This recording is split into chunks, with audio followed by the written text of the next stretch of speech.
This is A's Cast Live, your comprehensive look at the Oakland Athletics. And the pitch is swung on, hit the right field, hit deep. Whitefield going back at the track, over his head, and over the wall. Do you believe that? And 29 other MLB clubs. Ramirez with a drive to deep right, away back, goal! Shohei gets a bomb out there by the Rocks. And boy, oh boy, this third inning is now showtime. It is a Judgian blast. All rise. Here comes the judge. Join us as we take you inside the baseball universe, from humidors to spin rates to game-changing moments. We have you covered. Spend your afternoon with us next from the town, only on A's Cast Live. Here's Chris Townsend. Well, good afternoon, everybody, and welcome to another edition of A's Cast Live, a Tuesday edition as we get ready. As you can see, players warming up. It's going to be game 2 between the Athletics and the Boston Red Sox coming your way. We have another great guest list. Vince Cotroneo is going to join us coming up here at 4:15. After batting practice, the number one prospect that's been called up, Tyler Soderstrom, is going to join us. We haven't talked to him since spring training, so it'll be great to catch up with him. Our old buddy Julian McWilliams used to cover the A's for the Athletic. He now covers the Red Sox for the Boston Globe. He'll be here at 5:15. And then Johnny Gomes, who I'll be doing A's pre- and post-game live with later today on NBC Sports California. Johnny, a 2-time World Series champion and truly one of the great leaders in baseball history. As he was the leader of the Boston Red Sox, he was a leader of the Kansas City Royals, he was the leader of the Rays when they went to the World Series, and we remember what he did for us back in 2012. So it'll be great to catch up with Johnny Gomes. That is all coming your way right here on A's Cast Live. Obviously, last night was an absolute dud. It looked, you know what it looked like in the end? You know when people say when at work they have the Monday blues? It's a Monday. You're coming off a great weekend. Who knows? It's summertime. Maybe you went somewhere. You went to the beach. You went out to a lake. You played golf. You tennis. You did a hike with the family, bike ride, whatever the heck. I don't even know what you do, Cody. You would have gone for a walk with the dog? Well, we're going to start playing pickleball tomorrow, so that's going to be the new thing. All right, so Cody's playing pickleball in his tight shorts. Whatever you do. Hey, by the way, look behind you. Look behind you. Look behind you. I know. You're talking about the legend? The legend was doing badges behind you. Okay, I'm not surprised. Don't worry. Roy's making sure he gets everybody's badge behind you. It doesn't matter who it is. He's like the Secret Service. Rob Manfred comes down. Excuse me, sir. Need to see your badge. Doesn't matter. He's going to get your badge. He asked where you were. I said, "Oh, he's TV time, man. He's big time." Do I need to have my badge out? Does he need to scan it through the camera? He actually needs your NBC one. They actually scan NBC. He scans NBCs as well. Oh man. But you know what I mean? It's like you have this great weekend. It's Monday where it looked like yesterday was just it was a case of the Mondays. It was awful. I mean, there's no way to sugarcoat it. I mean, that was a bad effort. And when you strike out 18 times, you have one hit, and I get we're going to have nights like that. I accept it. It's just I need you to play with your hair on fire. I need you to play with emotion. I need you to play fearless. I need you to play like – and Johnny Gomes will talk about this at 5:30. I mean, you got to play balls out. Excuse my language, but that's what it is. You got to play balls out. And I didn't see that yesterday. And these young guys have a great opportunity, and they need to take advantage of it. And it's got to be all in, all day, when you get here, your preparation before the game, during the game, after the game, it's all in. Everybody's got to be all in. And if no one is all in, if guys aren't all in, they got to go. That's the only way this thing turns around, is everybody's got to be all in. And if everybody's not pulling on the same rope, Kotze and Force got to understand that, and guys got to go.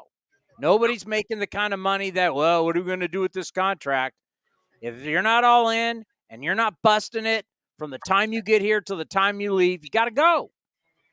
And that's the way it's got to be. Because last night's effort was, Pivetta threw the ball well. You'll tip your cap. But, man, 13 strikeouts by him, setting a franchise record. When the Red Sox set a franchise record or a guy sets a record, it's a pretty big deal. And 13 strikeouts for him, 18 total for the pitchers for the Red Sox. And they're going opener again today, right? Yeah, it's Joe Jaquez. I don't know how to say his last name. It looks like Jock, so I'm going to go Joe Jocks, maybe. I didn't look up the baseball reference. It's Jacquees. Yeah, well, I don't know. I thought Luis Robert was Luis Robert, so don't listen to me. Well, that was the Cuban Frenchman that was still one of the funniest moments ever in the case. I wish we had marked the tape on that one because that was one of the funniest moments in the history of A's Cast when the 25-year-old, he wasn't 25 then, he was much younger. He was brand new with the White Sox. Luis Robert Jr. My man here, Commander Cody, thought his last name was actually Robert. Well, I told you that on MLB The Show, Boog Shambi calls Robert Poisson Robert Poisson. So now do we got to confirm with Alex Jensen how to say his first name now, or is that just a video game error on Boog Shambi's part? I believe it's Robert Poisson. Yeah, that's what we've been told the whole time. And don't get me started on what we just gave Jacob Wilson, $5.5 million to sign, the number 1 pick. Earns it, right? He's the number 6 pick, right, in the draft. We go back a few years. We gave Robert Poisson an international signing. I think he was like 16 years old at the time. Gave him $5.1 million. Just got called up to Stockton. Oh, by the way, according to my scouting reports coming out of Stockton, maybe you called Dallas 209, but I've got reports from the 209 myself. Mr. 209. Mr. 209. I once did an Arena Bowl in Stockton. Don't you ever forget that. The great San Jose SaberCats had to play at that Stockton Arena. Yes, national television, ESPN. I did sidelines for an Arena Bowl in Stockton. Robert Poisson, the $5.1 million international signing / as of right now, is a bust. Yeah. He's now an outfielder? Yeah, that's the intel we were getting today. He's now an out $5.1 million for. How long has he been playing? He's what, turning 21 now, or he's going to be 21? I think he's 21. I think Alex said he's 21, going to be 22. He's been in the organization for how many years? And we have the organization has a lot of shortstops, but moving him to outfield, I don't know. Well, he could play infield, so I guess you got to find something to do with him. But so that's an interesting note from today. But hopefully today will be much better. We're going to talk about Luis Medina. Got a game plan for him today. We're going to play pitching. We're going to put our pitching coach caps on today, and we're going to have a little game plan for him because his arm is too good to have a 6.34 ERA. And by the way, he's 2-7. He's earned these 7 losses. His stuff is just too good. And the Boston Red Sox, they're hot. They've won 11 of 13. So they're 11-2, and so they're 11-2 in their last 13, averaging 6.5 runs per game. And you could say they're the hottest team in July. And this AL East keeps getting really interesting. And I can tell you, if you could have seen the smile, I got out of bed this morning, and I went to my phone. And I saw something that just put the biggest smile on my face. It was seeing that the New York Yankees are in last place by themselves. I immediately, first thing I did this morning, I didn't kiss my wife. My one daughter was home, didn't even hug her. I didn't even pet the dog. First thing I did this morning was send Cody a text of the Yankees being in last place. And what was that, the first time since 1990? Correct. I was not even 2 years old yet when the last time they were that bad. So, and you know what? maybe we'll bring this up with Vince, because I don't know if you were able to watch the entire telecast last night, but last night, Dallas and Vince, there was a moment where they talked about guys doing things, and it doesn't always have to be the best exit velocity or barrel rate. Put the ball in play, right? And Vince says, hey, listen, they put those numbers on the back of your baseball card. But then Dallas made an interesting point where he said, well, if you don't have those certain numbers, barrel rates, exit velocity, you won't be allowed to have a baseball card. I thought that was an interesting point, and it brings me to this for the Dallas Bradens of the world. The New York Yankees have spent over $2 billion, close to $3 billion, really, since the last time they went to the World Series. It's a lot of money. They have the biggest R&D department, research and data. We went from having outside people do numbers to the Yankees brought everything in. They have the most employees working in research and data of anybody in baseball. So they spend the most money on data. Eno Saris told us how they were looking for a certain type of player, and it was power. Power arms, power bats. They had a certain type of player that they were trying to build around. Guys that had high spin rates, guys that lit up velocity, lit up the radar gun, and certain players, just not guys that hit bombs, or guys that hit the ball real hard. So they had certain types of players. So the Yankees invested almost $3 billion in players, and that's just in 40-man roster. Who knows what it is total? They have the largest, most expensive research and data department. They've searched for exactly what Dallas Braden was talking about last night. How many trips to the World Series since 2009? For the Yankees, that'd be 0. Okay, so they haven't won one, let alone haven't been to one, and they've spent all this money. And let me tell you something. When you spend all that money, your return on investment isn't just to make the playoffs. Yeah. They didn't do all that just to make the playoffs. They didn't do it just to get past the first round. The New York Yankees have spent all this money and done all this research, and they have all this data, and they've done all of that for one thing, and that's to win the World Series, and they haven't done it since 2009. Think about that when everybody talks about you have to do this, the players have to look like this. They've got all this data. Data obviously is totally important, but even if you look at the great Yankee teams that started in 95, right, when they started bringing that core up, right, next they're winning, and they go through the 3 straight. The first one was, 96? Yeah. And then they win 98, 99, 2000, losing 2001. Are you going to tell me that Bernie Williams had the best barrel rate of anybody in baseball? I'm going to go probably not.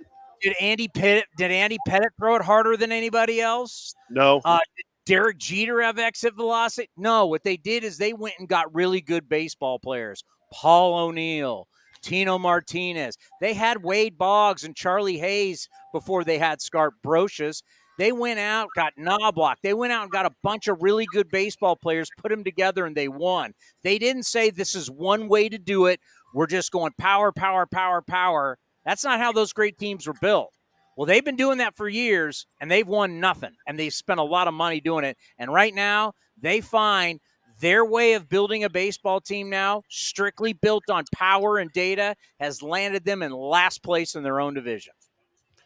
It's crazy to think that the last time they were in last place, I wasn't even 2 years old yet. So, and now I think I saw the note too. They've lost 20 of their last 35 without Aaron Judge. They're just not playing well, and that's why they're in last place. The pitching, Rodon hasn't been great either. The big free acquisition they made, he hasn't been great for them either. And he was out for most of the year with the injury, and he comes back and he hasn't been good. I mean, I think they're just happy he's there because, it was like, when is this guy going to pitch? We have a question today, and I know Vince is going to be showing up here in just a second. Really started thinking about it last night. I don't know why. Maybe it was Ohtani with the great bat flip and the home run against the New York Yankees, where we started really looking at, okay, what does trading him really mean? Because the amount of money that we know that we all make, like when Shohei Ohtani comes to town, you're seeing all these Japanese advertisements in Oakland. Well, that's because someone's paying the Oakland A's to put that up there. The amount of money that he makes for the Angels is unbelievable. And the amount of money that they're going to ride this thing out if they keep him is just, it's insane. We've never seen it. And really what the World Baseball Classic taught us, those last 2 games that Team Japan played, anywhere between 80 and 90% of all televisions in Japan were on Team Japan. So if Shohei Ohtani sticks with the Angels and he goes after the American League record for home runs, the amount of international money he'll be worth. So all these people, Vince, in baseball right now are talking about, oh, you just got to trade him for some prospects because he's going to be gone anyway. I think of the business side of it from Artie Moreno. If I lose him as a free agent, I get it. But the amount of money that I can make in these next possible few months, especially if he's going for the AL home run title, which I think the people in Japan they'll be saying that's the actual title. Bonds was a cheater, because we know how they feel about Sadahara O, Babe Ruth, and that whole thing. Big money be made. It's a tough decision if you're the Angels. It's a major, you're talking about millions upon millions of dollars. You want to give that up to somebody else for some prospects? It's interesting. What do you think? Well, Chris, I'll say this.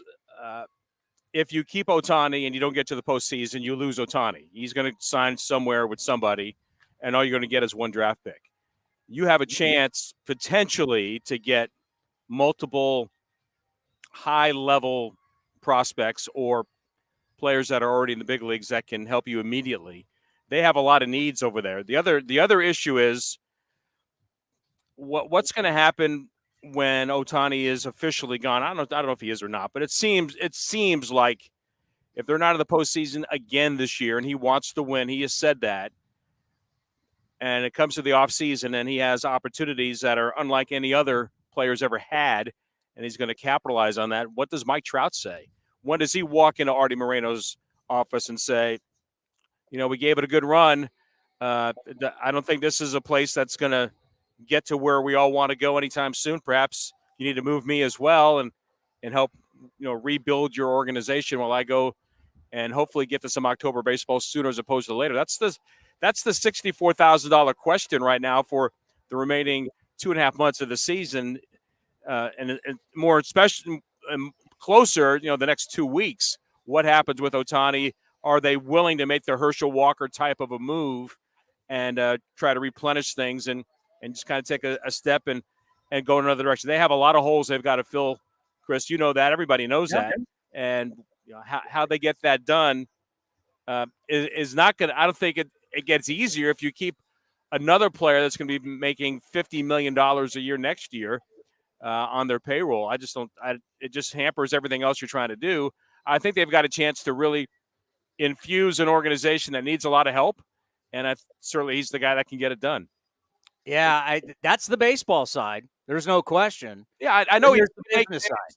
They'll make 7 figures. I mean, it's in the millions what they make on the side with the endorsements that he brings to the table. All you do is watch an Angels game and see the rotating boards behind home plate. Those are mostly designed for the Japanese audience. It's plain and simple. So yeah, I mean, think about those dollars are coming in.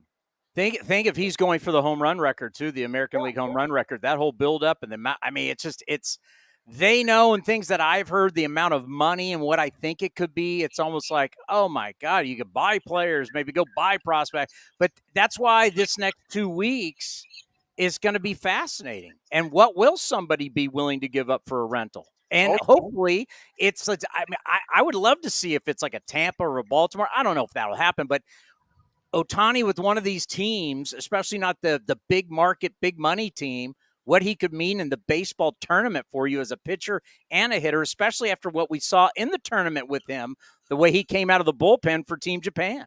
For me, the only team that would trade for him, other than the Dodgers, which I don't think the Angels will do, the only team that would trade for him and have a realistic shot of keeping him next year and beyond is the Seattle Mariners for me. Do they have enough for what the Angels are looking for? I don't know, but I mean, Baltimore, he's not going to Baltimore. He's not going to Tampa Bay. I don't think he's going to go to the Red Sox. I'm not so sure he wants to play for the Yankees either. So, or the Mets. They don't have players. They don't have players for the Angels anyway. For somebody of that magnitude, at a time where they're looking to make that kind of push and replenish their system. For me, on the West Coast of Seattle, even you heard it during the All-Star game. You heard the fans saying, come to Seattle to Ohtani every time he was on the field. So they made their wishes public on what they're hoping for, and I would never rule out, based on what we've seen the past few years, how aggressive Seattle has been. They brought in Castillo, immediately signed him to a long-term deal.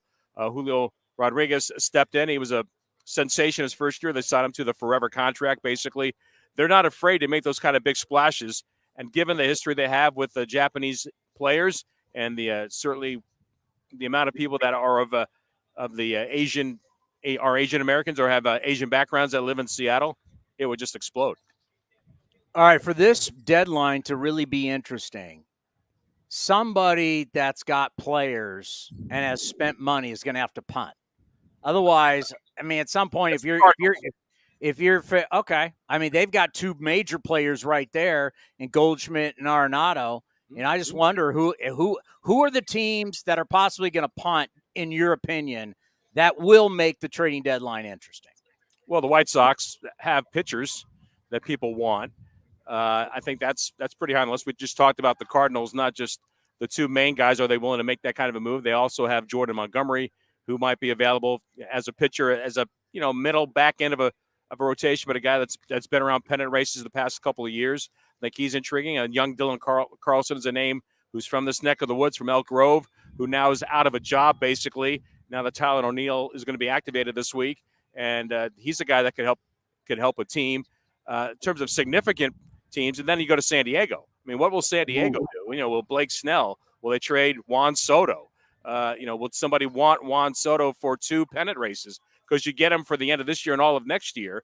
Are you willing to give up a ton of prospects to help them replenish what they lost when they traded for Soto, when they sent all the players over toward the Washington Nationals? So I think that's the most intriguing team is the Padres, because they're the most underperforming team that has the most star power. That A.J. Preller's never been afraid to push the button. We've seen that in a variety of ways. He's not afraid to trade. He's not afraid to sign.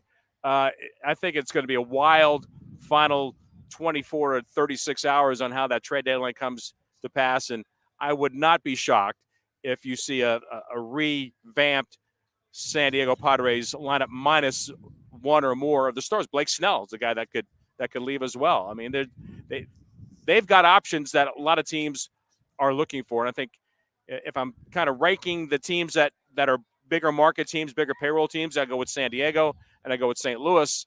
And then, will the Angels do something with Ohtani? And then you've got the other teams like the Royals, who might have a couple of pieces. Certainly the White Sox have pieces that teams would like to grab onto. So Milwaukee's already said they're not trading Corbin Burns. So, and they're in first place by 2 games over Cincinnati. So they appear to be a team that's going to look to add, as opposed to, they're certainly not going to subtract. It's going to be wild, I think, those final 24 hours. We saw what the Rangers did. They kind of had sent the first salvo across the bridge when they acquired Aroldis Chapman, and he's been outstanding for them. He struck out the side last night against the Tampa Bay Rays, and they won that game, an important game, because they've got a monster schedule coming up behind Tampa Bay. They got the Dodgers, they got the Astros, they got one other difficult team in there as well over a 2-week period. So they've made that kind of early move already. They knew that they had to address their bullpen. I think you might get a Scott Barlow involved somewhere from the Kansas City Royals. He's going to go to somebody that needs help at the back end of their bullpen. I think it's just going to be a lot of fun. And I don't know what happens as far as the Athletics are concerned. They have some, ancillary pieces that maybe they haven't told you what's going to happen. Not yet. Okay. Wait, my phone is buzzing. Hold on 1 second. Don't you have that card in your back pocket that has all the names and everything? You know who's intriguing, and I don't want to see it happen, but it's Shintaro Fujinami. I mean, he's on a 1-year deal, throws 102 miles an hour. He has found a niche in the bullpen, not necessarily the closer, a little bit of the setup guy, basically a one-inning guy for the most part, and he's had some level of success. He's had much better command, and that might be a name that is attractive to teams, because there isn't a lot attached to Fuji after this year. Just this year, then he's done. So for me, that's a name I think that maybe the A's are hearing some conversation about. I have a feeling and I asked David Force this. He kind of backed it up. Let's see how you feel about it. Is Well, there's sure. going to be I mean, I should compare my thoughts and my sources to David Force's, but we'll go exactly? ahead. Well, I know you have a pipeline. You're going to have a lot of people who are going to try and do deals, and then as the deadline's coming up, you won't be able to make deals, and then you're going to have a team like Oakland. They may not have the most desirable players, but they got veteran pieces. You feel you need to make a move. I have a feeling when the A's start wheeling dealing will be towards the end, not now, not in the next week, but at the end, because once you don't get it done with, let's say, Cardinals, Padres, White Sox, whoever, maybe then you go, okay, call David Force. I'll take Tony Kemp. Do you get a feeling that's how it could possibly be for the A's? I think anything is on the table. The thing about those players you're talking about, um, like with Jace Peterson and Aledmus Diaz, they have another year of a contract that probably has to be in conversation about making those kind of decisions. I don't think, whoever the A's potentially move, it's not that they're going to get that particular team's top 5 prospect anymore. I think they're just going to get somebody that's going to be in the lower minors that may have a chance to develop either as a pitcher because he has a big time arm, or some factor of a player on the field. He's a plus defender, or he's a plus runner, or he's got power that maybe we can expand some of that stuff and see if the kid develops in your system and you can get him to the big leagues. But you're not going to get. I mean, the A's are not the blockbuster team for sure. I mean, they're not the team that we've seen in the past when they've made some of those very aggressive deals with some household names that moved on to other teams. And for a variety of reasons, it's been different this year. Certainly, David talked about this with you. They've done when the team has been in it, they've gone for it. They've been clear about that. When they haven't been, they've been more than willing to make the move of sending players like a Rich Hill, Josh Reddick to the Dodgers and things of that nature. The spring training of last year was just a unique situation in so many ways about making those kinds of moves. And the A's have had to live with that ever since. So now they're trying to bring some of the young players up, and I think you've got a level of excitement with Zach Geloff and Tyler Soderstrom. And there hopefully will be a couple more in the pipeline. Maybe you want to see Darnell Hernaiz and you want to see Lawrence Butler before the year is out.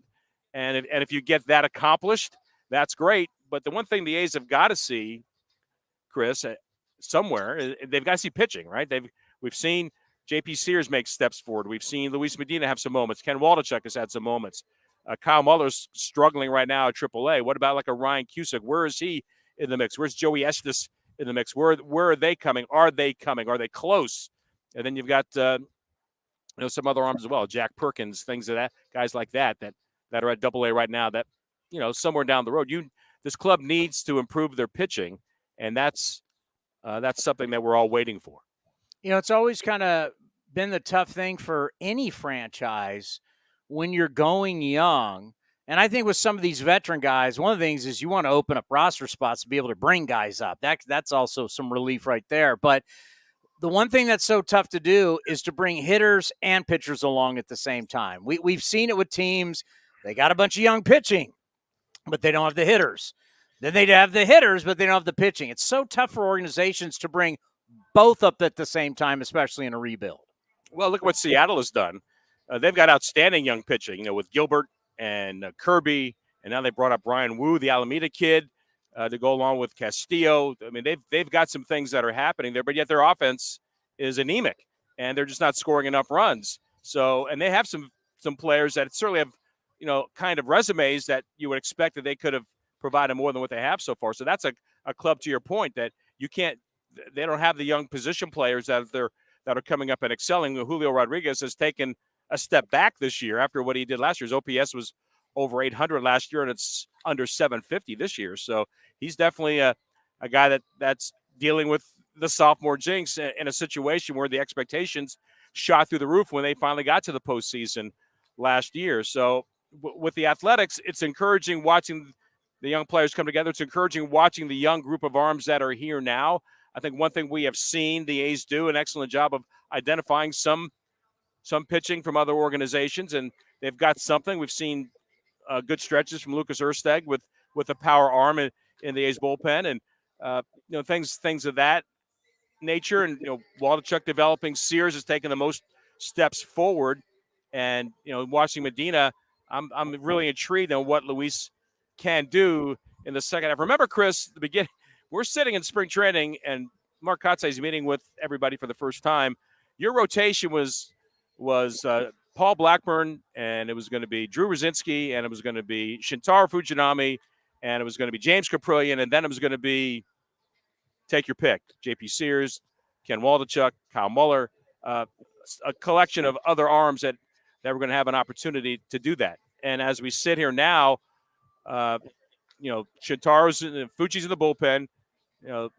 Paulie B spent a lot of time on the IL. Drew Rosinski's now out for the year. They just announced back surgery for him, which is unfortunate for him. That's a challenge. So James Kaprillion is on the IL, trying to work his way back. He threw off the mound today. But you have this expectation. You have this trust. This team won 60 games last year, and you said, well, if all the levers kind of click together, right, and those were the kind of things that were in that category, then you feel like you're going to make progress moving forward. Well, those things did not happen. And you can, whether you're the A's or you're the Padres, whether you have a very large payroll or one that's nowhere close to that, you still have to have health. And the A's have not had enough of that on the pitching side, especially in the rotation, where the expectations were, Paul Blackburn was an all-star last year. Rosinski averaged 180 innings in the KBO. You felt like this guy was going to at least give you innings. James Kaprillion was making strides as a guy that you had high expectations for, as he has for himself. And Fuji was the great unknown. We had the live arm, and you were excited about what he could bring. Well, as we have seen here on July 18th, that the path has not been linear. It's been a lot of bumps along the way. Look behind you. Oh, yeah, there he is. Great Tony Kemp. He's been high. So are you saying that it's a fluid situation right now with the Oakland Athletics? Well, what would you say, Chris? How would you call it? It's a very fluid situation, as they like to say in the business world. Yeah, it's been this way for a long time, Chris. You're really concerned about today. I mean, look, last night was just a total beatdown. I mean, there's no other way to describe it. Case of the Mondays. We're calling it a case of the Mondays. You get one hit and you strike out 18 times, and there's nowhere to go. So what's today hold? Can you get good pitching? And Paul Blackburn gave you good pitching, with the exception of a handful of batters in one inning that mushroomed into a large inning for the Red Sox. They're hitting 280 with runners in scoring position. They were 5 for 14 last night. They were 6 for 13 in the game before they got here. They know how to get that part of their game done right now. They have never been hotter than they are right now, and the A's are right in the middle of that buzzsaw. So how do you find a way to slow that down? I don't know if you can. And what you do today is you say, you got a guy out there that throws 97 with Luis Medina. He has plus curveball. He has a plus slider, has a decent changeup. Can he bring it all together in one game and show you the things that get you excited? The one thing that's been interesting about Medina, Chris, is that you look at his walk numbers in the minor leagues with the Yankees and with the A's coming into this year, he was averaging over 6 walks per 9, okay, in the minor leagues.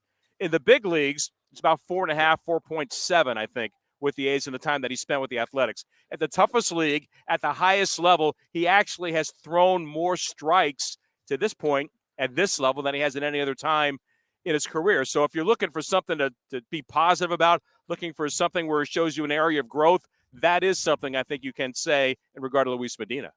Well, let's end on this. I got a text from my wife about 5 minutes before the show started. And as you see there, linksoul.com, a box, the summer edition, our Link Soul shipment has arrived at the Townsend household. I don't know what's in the box, but the box is at my house as of today, my friend. You are the most popular man in the East Bay today, Chris. Did you get my text on the 27th for golf? I'll be in Colorado playing golf on the 27th. Oh, are you guys off to Colorado then? We fly out after the night game in San Francisco. We have the off day in Colorado, and I'll be at a golf course in the afternoon in Denver. I hear you hit it a mile up there in Colorado. That big draw you're slinging. I hit golf balls today. I sent the video to my golf coach, otherwise known as my son. Yeah. Dad, you're just too vertical. You're not rotating at all. I'm just like way up here. I'm not around here. Well, look at, this body can't get around. First of all, look at that. Kind of like the A's pitching, your golf swing, it's fluid. It's work in progress. All right, buddy. Have a good call tonight. All right, Chris. Thank you. Vince Cotroneo coming up next. The number one prospect now He is your first baseman, catcher, DH. Tyler Soderstrom is going to join us. BP is just inning. It's all coming up next right here on A's Cast Live. This is Chris Townsend, and it is summertime. You want to look your best, and I can't tell you how excited I am. Commander Cody, we've got our new shipment from Link Soul, all the summer gear. So whether you're playing golf or you're going out for dinner, you're hanging out with your buddies, or you're going to the beach, go see our friends at linksoul.com. And right now they have an offer where you can get 20% off. Go to linksoul.com. Remember, in the big leagues, look good, play good. Chevron with Techron has unbeatable engine cleaning power, and it gives you unbeatable mileage for all kinds of unbeatable destinations, like time in the sun at the beach, or time in the sun riding roller coasters, or a day in the sun hiking mountains. Well, probably just one mountain would be enough for a day, but hiking a mountain is still an unbeatable choice for how to spend time. Download the Chevron app now to get unbeatable mileage at locations near you. Put on your favorite cowboy boots and get ready to see the best fireworks in the Bay Area on Saturday, July 22nd. Saddle up for a one-of-a-kind country experience during our third fireworks show of the season, presented by UBO. As the pitch to Langolier, swung out a fly ball to left field, hit well. Going back far, show at the wall, looks up, and it is gone! After the A's take on the Houston Astros, enjoy a mix of the best country hits as you watch the show from the field. Tickets start at just $10 and are available at athletics.com/tickets. This is Chris Townsend, and if you're looking for a great place to eat and watch games, go see my friends at the Chicken Pie Shop at Walnut Creek. The Chicken Pie Shop is one of the hottest restaurants in Walnut Creek. You're not going to find a better menu, and come try their world-famous chicken pie that has been served in Southern California for 86 years. Spacious indoor and outdoor dining, perfect for your next private party or corporate event. Don't forget free parking. For more information, go to chickenpieshopwc.com. That's chickenpieshopwc.com.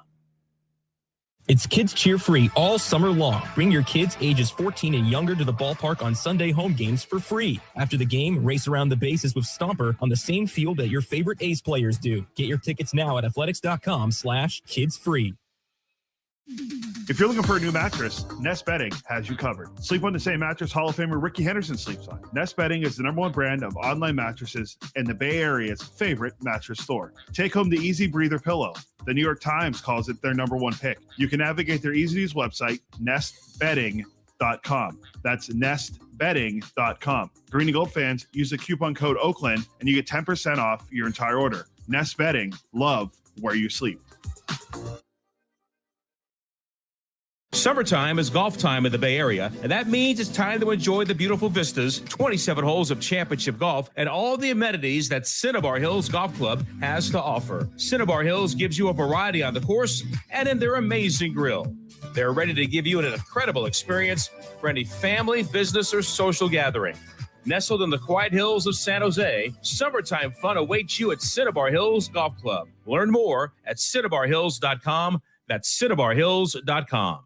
Hey, Billy, this deck is great for getting everyone together. Thanks. We're really enjoying the outdoor space, especially on a day like today. What's the material? Humboldt Redwood from Ashby Lumber. They gave us a great deal, provided us with a quick quote, and we couldn't be happier. We even found a great contractor through their online contractor directory. Don't miss a day outdoors. Visit Ashby Lumber in Berkeley or Concord to see our stock of naturally strong, naturally beautiful Humboldt Redwood. Find out more at ashbylumber.com for all your building needs. Ashby Lumber. Innovation is at the core of Cal State East Bay, like at our Green Biome Institute, where faculty and students preserve genetic information from California's endangered plants, or how we open doors for local entrepreneurs at our Small Business Development Center. From educators to nurses to STEM professionals, Cal State East Bay has real impact throughout the region's neighborhoods, boardrooms, and the entire economy. Be part of the innovation. Connect with Cal State East Bay at csueastbay.edu/impact. When Northern California businesses need some pop in their lineup, they call the bank rooted in the East Bay, Mechanics Bank. Since 1905, Mechanics Bank has been helping Bay Area and Northern California businesses find success and perform at the top of their game. See how they can make a difference in your business today. Call or stop by your local branch or visit mechanicsbank.com. Mechanics Bank, the official East Bay bank of the Oakland A's. Member FDIC and equal housing lender. Thanks to the Xfinity 10G network, my little brother's friends won't leave our house. When I was their age, internet with basically no interruptions was a pipe dream. You sound like my grandpa. Now through September 21st, new customers can get 1.2 gig internet plus unlimited data for just $25 a month for 2 years with no annual contract. When you add Xfinity Mobile, go online, call 1-800-XFINITY, or visit a store today. Requires pre-bill still in an auto-pay or stored bank account. Restrictions apply. Taxes and fees extra. Xfinity Mobile requires Xfinity internet. After promo, regular supply to internet service and Wi-Fi equipment. Actual speeds vary. Unlock offers and receive exclusive in-game features by downloading the MLB Ballpark app for iPhone and Android today. Plus, get the latest information on game times, schedules, and more. Streaming from the town, A's Cast Live continues with Chris Townsend.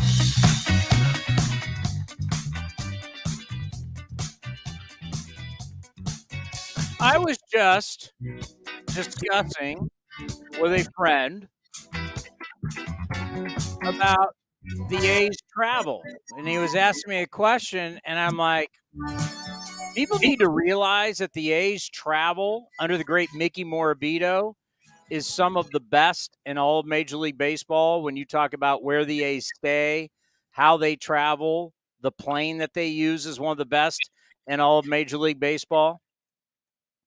I'll just say this. We have a former manager that used to be here that went into another team and saw how they traveled, and he told their travel secretary and their people, you need to step your games up because not everything is at par with what my old team was doing. So just let you know, A's travel is some of the best. And Bob Melvin told the Padres, you got to step your game up. So shout out to the great Mickey Morabito and Tyler Soderstrom. He now knows what I'm talking about. As the A's have unbelievable travel, he'll be traveling the country with the Oakland Athletics. Last time we saw you was down at spring training. It's been a while. How are you? I'm great, man. Super excited to be up here, and it's been awesome so far. So yeah, it's going good. Now, you think when we were down at Ho-Ho-Cam and you joined us on the show, we were talking about what that day was going to be like. And you had your thoughts then. You've now lived it with the family, and we've seen your family. So we just had your dad on the show, seeing your family on television. And did it live up to everything you thought it would be? Yeah, 100%. Obviously, as a kid, lifelong dream is to get to the big leagues. So it's pretty surreal still kind of settling in. It's still kind of in that, I guess, honeymoon phase, I guess. It's still kind of wearing off. But yeah, man, it's been everything I could have ever dreamed of. So I'm having fun, and it's going well. Now, your dad said you were acting like a cool customer. What was it, now that it's over, what was it like when all of a sudden it's like, I'm here. Here's my first at-bat, first game. Yeah. What was the heart rate like? What was it? What was going through your mind? Everything was pretty fast. Everything was just swing felt fast. Everything just kind of felt quick. But I've kind of seen in my at bats, it's just got to learn to slow it down. So just kind of trying to slow it down, and yeah, it's been going good. But yeah, I mean, like my dad said, it's a pretty cool moment. So I got to share it with my family, and it was good. How nice was it to play the different positions? Because, yes, DH is a position. You got to figure out how to keep yourself occupied in between at-bats. You got to play first. You've got to play catcher. How nice was it early now to kind of do it all right out of the gate to prepare you here for the second half?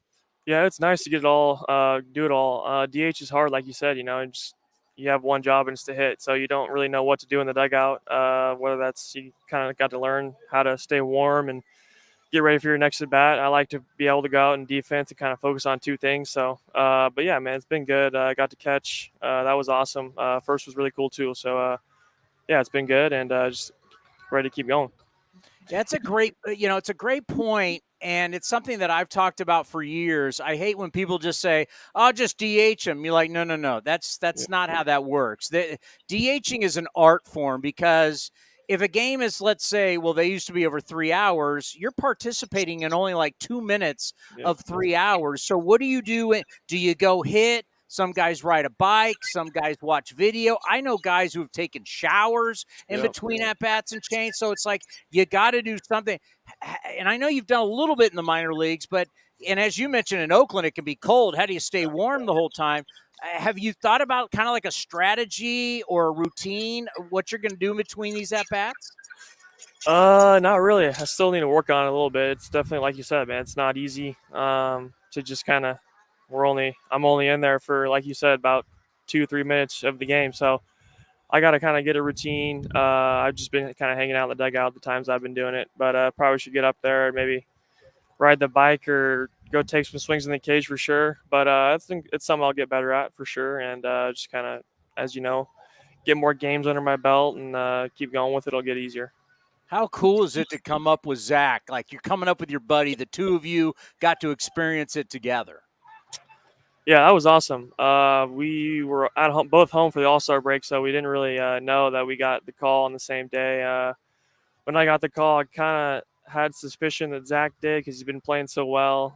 So I just sent him a little Snapchat just of my face just to kind of get a read on him. And then he sent me one back and was all excited. So I gave him a little FaceTime call. We kind of shared a little moment. But yeah, man, it's awesome to get to spend this opportunity with Zach up here and kind of get our feet wet together. And hopefully we kind of have a lot more games to do it with each other for sure. How much does it mean to you? And then how about the guys that are still down there that they saw that you guys earned it? This isn't about where you were drafted. You guys played your asses off and you earned this moment. How much does that mean to you? And how much do you think that means to the guys that are still down there that they can look at and say, hey, if Tyler and Zach can do it, we can do it too? Yeah, it means a lot. We work really hard day in and day out. We were down AAA and everyone knows what's going on up here. There's a lot of opportunity right now. So we were down there working hard, trying to get up here as fast as we could. And we got the opportunity. And there's a lot of other talented players down there that could begin the opportunity soon. So yeah, I think it's definitely motivating for them, and it's going to be fun next couple of years. Was it easier from you from a catching standpoint to catch people that you've already caught in Vegas? Yeah, it's definitely nice to have that familiarity with the pitchers. I got to catch most of these guys in spring training too, so there's a little bit of we kind of have a little bit of familiarity there too. So it's always nice to be able to have caught some before and kind of have that relationship. Have they given you any indication what you probably will do most defensively when you play? I think I'm going to be doing it a little bit of everything. I'm going to catch. I'm going to play first, and then it'll be the DH too. So just trying to get my way in the lineup any way I can and do anything I can to help this team win. So when you come up, now that you've gotten your feet wet a little bit, have you kind of set goals for yourself, what you want to accomplish, what you expect of yourself here in the next few weeks, if not the next few months? Not really. I haven't really set too many goals yet. Still just trying to get the hang of it and kind of settle in. I kind of want to just settle in first and kind of get going, get on a little groove. So that's kind of what I'm looking for now. But no goals have been set yet, but just trying to go out there every day and just be as consistent as I can be. Now, we talked about the check swing as the first hit, and it's like, man, nobody cares. You just want to get your first hit. It looks like a line drive in the book. Tell us about the first hit. Yeah, man, it's I didn't really realize how much pressure was on you coming up, trying to get your first big league knock. But that's definitely not how I drew it up in my head as a kid. But they all count, and it was a pretty cool moment. Then I got to back it up with a pretty solid hit after that, so that was a good feeling for sure. Now, everybody has a big league moment, and there's a lot of different ways you can have it where you just go, wow, I'm here. I'm in the big leagues. What was that one thing, whether it was in the clubhouse, on the field, meeting somebody, seeing somebody, facing somebody, what was that one, what was the big league moment where you just went, I've made it. I'm here? Yeah, it's got to be running out to go catch for the first time and Carlos Correa stepping in the box. I mean, that was pretty surreal to me just to kind of see him face to face. You know, you watch him on TV win a World Series and stuff like that. Then you see him face to face in the box and wishes you a healthy season and career. And it was just a pretty surreal moment for me there, right there. Oh, so he said that to you? Yep. Yeah, that's awesome. Because it is. It's like, you've been watching all these guys for years, and now all of a sudden they're not on TV anymore. And for a lot of you guys, they're not on the video game anymore. They're real people, and you're now competing against them on a nightly basis. Yeah, I mean, it was crazy just to see him face to face. And like you said, I mean, playing video games, and he's been the face of the Astros too for a while. So it was pretty cool to see him in person. Well, I can tell you that everybody is they're so hyped to have you here. We've been, we talked to you down there at spring training. We've been watching all the numbers in Vegas and watching the highlights, and we know you're going to be a big part of this organization for a long time. You're going to be a big part of this show for a long time. So congratulations for you, your family. And it's great having your dad on too, and just going through this whole experience with your family. Just enjoy the ride, my friend, and we'll talk to you a lot right here on A's Cast Live. Will do, man. Sounds good. Nice talking with you. Tyler Soderstrom, the #1 prospect for the Oakland Athletics. Now he's up there with the big club. Not in the lineup today, as I really haven't even looked at. Geloff will be playing at second base, but Tyler is not in the lineup today. You don't think about it when they come up, but it's a reality, like in any sport. Like, you're a fan of the sport you play. Like, all of a sudden, your entire life, you've been watching Michael Jordan back in the day, and you're now in the NBA, and you're in Chicago, and they're doing that famous warm-up, at guard from North Carolina, and you're like, holy, I'm playing against Michael Jordan. I mean, think about that. I mean, that's real, right? You're teeing it up in a golf tournament, and it's like, I'm playing against Tiger Woods. Back in the day, I remember listening to Will Clark talk about his first at-bat where he had a home run off Nolan Ryan, but you're facing Nolan Ryan, right? You're facing Roger Clemens. You're facing Randy Johnson, or you're a pitcher, and next thing you know, it's Barry Bonds. You're facing these all-time – I mean, can you imagine? You're facing an all-time great. It's Ken Griffey Jr. It's Mike Trout. I mean, now how about you're one of these young kids, you're coming up and you're facing Shohei Ohtani as a pitcher, or you're a hitter. You could be, you're playing against them. So I can't even imagine in the video game era. Now, I got to be honest with you. When I was playing video games as a kid, they didn't have the likeness of the players yet. Oh, fair. Yeah. Right. They started to, like, when I was in college, PlayStation came out. Like, they started to have that, but you remember, you go back and watch it. The old PlayStations now games look so bad compared to what they are now. Well, as an avid gamer and a PS5 owner, yes, and a person at PlayStation 1 and all the way through, yes, the evolution of video game graphics have been incredible. And then once my kids were born, I had all the Disney games. I was money at the Disney games. We didn't the sports game like I had like Tiger Woods 2 or 3. It is Link Soul. Thanks, Jess. Is she promoting the sponsor or what? Yes. I don't even have that shirt. We got them in the spring one. I don't know. I busted it out today. I don't think I got that shirt. Hey, the new box came today. I heard you telling Vince. I'm very excited when I get home to bust it open to see new Link Soul. I'm by the way, very excited. You weren't here yesterday, but the great Ray Jensen brought us Hawaiian shirts from the Jersey Shore. So I have yours in my it's in a bag in my apartment, sitting on the old futon in my office.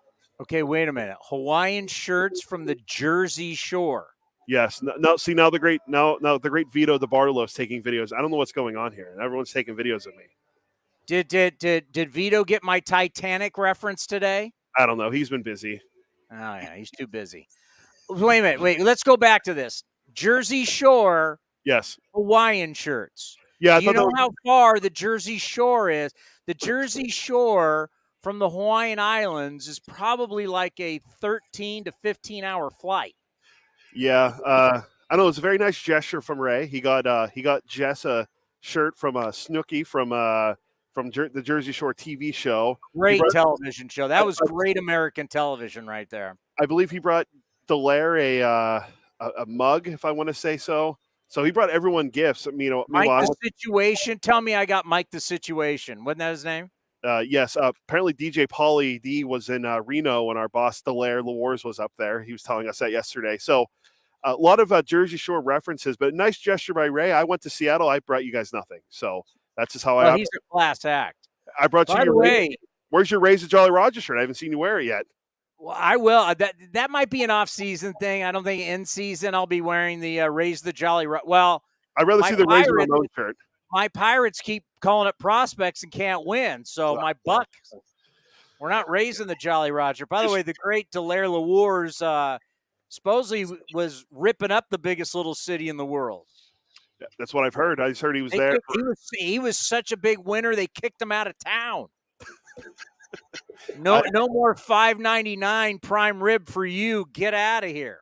You know what I miss? You know what I miss a lot from hearing about Reno is when Fosse used to tell us the stories about playing in Reno when he's in the minor leagues.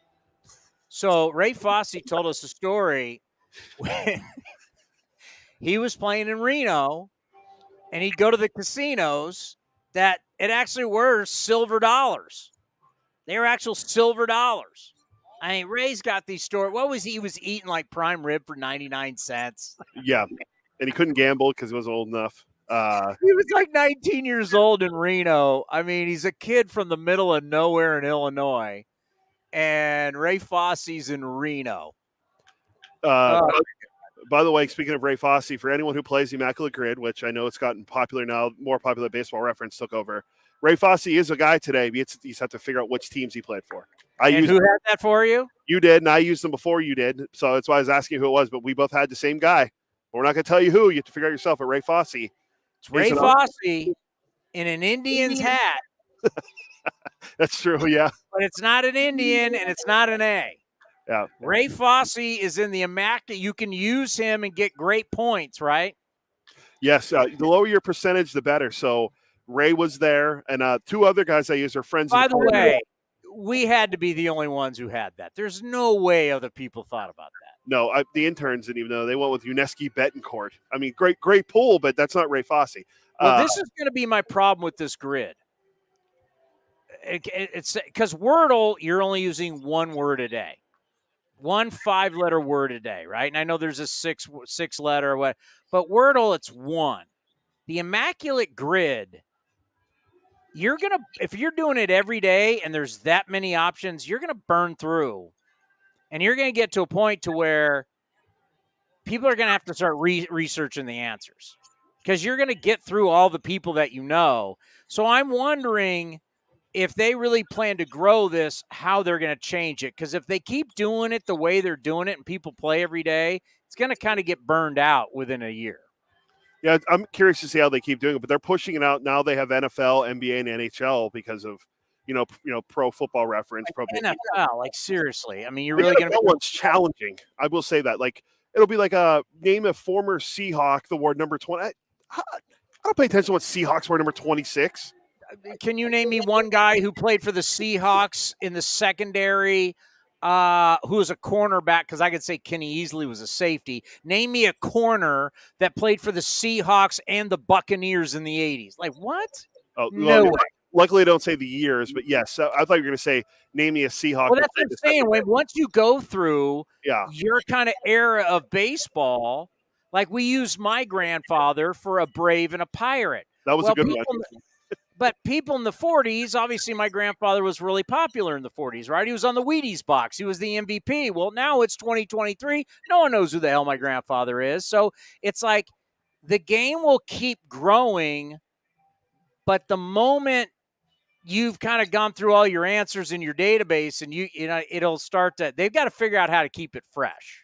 Yeah, no, I agree. And, you can start doing different things with the side categories where it's like they have been with Rookie of the Year who stole 40 bases or like there's only so many Rookies of the Year. Yeah. There's only 40 home run seasons. There's only so I'm saying after a while, like where does it grow? Where does it go to? Yeah, you can start going 30 base steal. I mean, there's so many different ways they could do it. I'm curious to see how they do it because this has been going on for a few months now that they've had this. And I like it's early, but I'm like saying like a year from now. Because I can tell you right now at NBC, everybody's doing it, and they're coming up to me, hey, what's that? And I try and come up with just obscure guys because I know that's how you get the best point. I think my rarity score was 16 today. One's the lowest. I don't know if you can get 0, but one's the lowest that I think I've seen. So the lowest I've ever gotten was 3 on there. There were so 2. We got Julian McWilliams at 5:15. Yeah, so 15 more minutes. Okay. Something that I want to see today that you'll have it in front of you right now. I remember, so, when I look at the game notes, by the way, that we get for every single game, I remember when Luis Medina was first called up. And it talked about his curveball being his best pitch. And it had a scouting report and an actual quote from a scout. And it's a pitch we just haven't seen all that much from him. But we have the numbers on his curveball. Give him the numbers, Cody. So hitter so far this year against his curveball in 59 2/3 innings. That's 8 starts. They're 5 for 27 with a 185 batting average, and they've struck out 15 times. I need to see it more because at one point hitters were hitting over 300 against a slider. I think it's like 274 now. Yeah, 273. We need to see this big breaking curveball more. It's right now where he is at 2-7 with a 6.34 ERA. He's got to mix it up. And when you have a big, hard curveball to go with that big fastball, the way you change the eye level of the hitter, and when you've got that big spinner 12-6 breaker, it is hard to hit. Because the fastball slider predominantly is not working for you. Yeah, and the numbers show it, and the numbers show it with the curveball. Let's see it. And I know Johnny Gomes talked about it yesterday, and I know I've talked about it. If you've been blessed with that big 12-6 curveball, bust that thing out. Pivetta had it going last night. Yeah, 13 strikeouts. When you're a tall guy, you got to think about it. Think about where the mound is, and now you're 6'4" on top of that mound, right? You're not on flat ground. You're on the mound, and now I don't even know what Medina is. He's 6'3"? Oh, well, I have his baseball savant page up, but I can tell you what he is. Pavetta's a big dude, but how big is Medina? And Medina's super athletic. According to baseball savant, he's 6'1". He's 6'1", that's it? That's what baseball savant. All right, you're 6'1" on top of that mound, and you're busting that big old curveball, and that thing's spinning. And when it comes down, it's hard to hit. A big old curveball's hard to hit. Have you ever heard of Sandy Koufax, Nolan Ryan, Barry Zito? You should start looking through the history of the game. Guys who had big old Burt Blyleven, Dwight Gooden. When you can spin it like that, that's a weapon. Use that thing. He only throws it, if you round up, he only throws it 14% of the time. He throws fastball 50%, slider 22%, and then the curveball 14%. I'm with you. He needs to use it more. Once again, that ERA is 6.34. How are those percentages working for you? Yeah. Yeah, maybe need to change things up a little bit. Right? Maybe, because that's what excited me about his scouting report when he first came up was that his best pitch was a curveball, and all we've seen is fastball slider. It's almost like I wanted you to pull that audio from Eno Saris. Go look if you subscribe to The Athletic. They've done a nice piece on, yes, the slider is a devastating pitch. And we now have different variations of the slider. We now have the sweeper that doesn't have the vertical break, but has the horizontal break. I, for years, have talked about the big slurve in between a curve and a slider, but anything that's breaking away from righties, and the slider that doesn't have that much break, but it's got that tilt, it's a devastating pitch. Well, the data people knew that, so the data people said, you need to keep throwing it. Throw it more, throw it more, throw it more. So the data people kept encouraging fastball, slider, slider, slider, fastball. They've encouraged you to throw more Spencer Strider like fastball, slider, but throw a ton of sliders because it's so devastating because that's what the data said. But what ends up happening is humans make adjustments. And these hitters make adjustments. So they started realizing, man, all these guys do is throw sliders. So it doesn't matter which guy's out on the mound. It's just slider, slider, slider, slider. They've made adjustments. They're seeing it more now than ever. So what happens when hitters see the same stuff over and over and over again? Oh, sorry. Sorry, I zoned out there for a second. You were giving a beautiful thing. Say that again one more time. When the hitters see the same thing from doesn't matter what pitcher it is, you're a right-handed guy coming in, and you're a right-handed hitter against a right-handed pitcher, you're going to see slider after slider, night after night. Well, what happens with the hitters? You're expecting slider every time. You start getting used to it. You start seeing it, and it doesn't become as devastating. And the data that told you as a pitcher to just keep throwing it is now starting to flip, going, these guys they're either letting it go or they're hammering it because not every slider is perfect. And the pitch that goes the furthest out of the ballpark is a hanging slider. A ball that just spins. That ball goes the furthest consistently.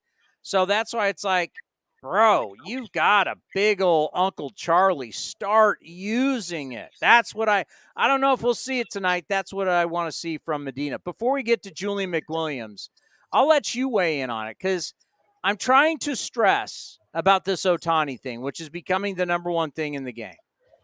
That the amount of money Shohei Ohtani is worth to the Angels is money you can't even fathom. It's the international money that they are making and that they potentially can make here with a run-up of he's on pace with Judge right now. He could potentially break Judge's all-time American League home run record. Once again, let's go back to the WBC. Over 80% of all televisions in Japan were watching the last two games of the Japan's WBC tournament. There's millions upon millions of dollars for the Angels to make by keeping Shohei Ohtani. It's just fact. Versus trading him, baseball people make it seem like it's just, hey. They need to replenish their minor league system. Everybody acts like you're going to trade for these prospects and every one of them is going to turn out into an everyday player for you. And the reality is it doesn't.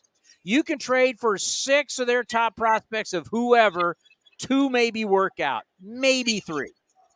Yeah, I was going to say when you asked me that this morning, I went and thought back at just some of the biggest names we saw traded in the last couple of years. I remember when Machado was traded to the Dodgers. Can you name any of the guys that they traded, prospects they traded?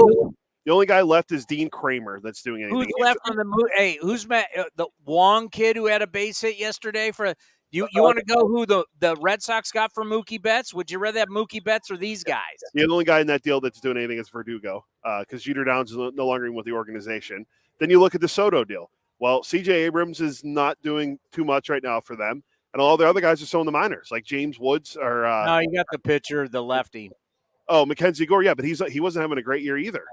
I mean, he's at least on the big league club. So, yeah. Yeah, look at that haul for Soto versus, I'm telling you right now, if Shohei Ohtani is at 50s, I don't know when the watch would start, but once he gets into the 50s, all of Japan is going to be watching every single night.